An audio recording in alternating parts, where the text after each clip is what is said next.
Hoy es sábado 16 de mayo del año 2020. Bienvenidos a este espacio a la luz del Verbo encarnado. Iniciemos nuestra oración en el nombre del Padre, del Hijo y del Espíritu Santo. Amén. Oh Verbo encarnado del Padre, que te has dado al mundo como la luz para que no caminemos en tinieblas y conozcamos la verdad, guíanos en la lectura orante de la palabra. Concédenos el don de tu Espíritu Santo para que, guiados por su acción, podamos obtener el entendimiento necesario y comprender tus santas escrituras, generando en nosotros conversión y renovación de todas las cosas. Amén. Hoy tenemos el texto de Juan, capítulo 15, versículos del 18 al 21. Si el mundo os odia, sabed que a mí me ha odiado antes que a vosotros. Si fuerais del mundo, el mundo amaría lo suyo, pero el mundo os odia porque no sois del mundo, pues yo, al elegiros, os he sacado del mundo. Acordaos de lo que os he dicho, el siervo no es más que su Señor. Si a mí me han perseguido, también os perseguirán a vosotros. Si han guardado mi palabra, también la vuestra guardarán. Pero todo esto os lo harán a causa de mi persona, porque no conocen al que me ha enviado. Palabra del Señor. Hermanos, ¿alguna vez te han hecho creer que seguir a Cristo te va a liberar de todo mal? ¿Que no vas a volver a sentir ni tristeza, ni dolor, ni angustia en medio de este mundo? Te han dicho que si sigues a Cristo se alejará de ti toda perturbación y nadie se atreverá a hacerte daño, rechazarte, insultarte, criticarte o perseguirte. ¿Escuchaste alguna vez que apareció por estas tierras el nombre de alguna congregación, entre comillas, cristiana, que se llamaba Pare de Sufrir? Les quiero decir, hermanos, con total sinceridad y humildad, sin deseos de dañar a nadie, que todas estas afirmaciones son completamente falsas.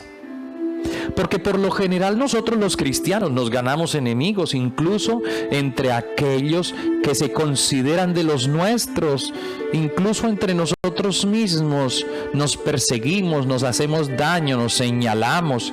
A veces dentro de nuestros mismos grupos apostólicos, dentro de la misma parroquia, dentro de la misma iglesia, se ven rivalidades, envidias, persecuciones, murmuraciones.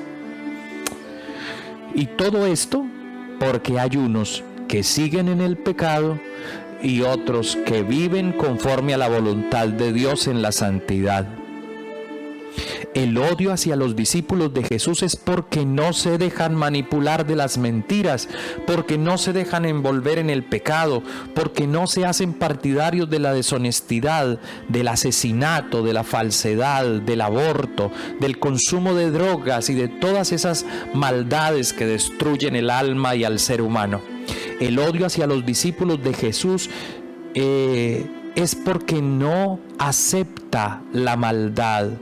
No, ellos no aceptan la maldad, porque la denuncian con su sola presencia, pues el maligno y los malvados, al sentirse desvelados, mirados, observados, buscan con patrañas, con violencia, con persecución, con maltrato, hacer que el cristiano desista de su camino y abandone su proceso de conversión, a la vez que deja entonces de señalarlos. Jesús nos dice muy claro: el mundo los odia, y los odia por causa de mi nombre, y es porque deseamos vivir según su santa voluntad. Hermanos, no se dejen atemorizar, no se dejen apabullar ni achicopalar. Por el contrario, levanten la cabeza, sigan dando testimonio, no dejen de anunciar la verdad, no dejen de denunciar con la palabra de Dios, ¿cierto? Con la palabra de Dios el pecado. Recuerden que ella sola se encarga de denunciar y de condenar a los que no creen, y entonces los llama a la conversión.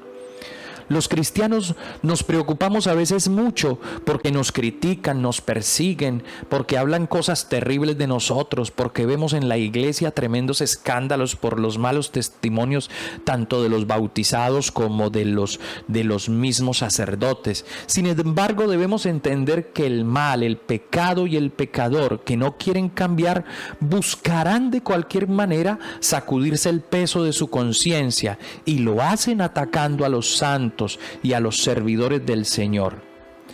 Por esa razón, queridos hermanos, oremos a Jesús. Señor Jesús, Verbo encarnado del Padre, concédenos la gracia de mantenernos unidos a ti, para que, fortalecidos por tu palabra y tu paz, podamos resistir los embates del maligno, su persecución, su insulto, sus tentaciones, su provocación. Nos mantengamos fieles y dignos a ese nombre que hemos recibido de cristianos. Amén. Que la paz de Cristo inunde sus corazones, hermanos. Un día lleno de bendiciones para todos.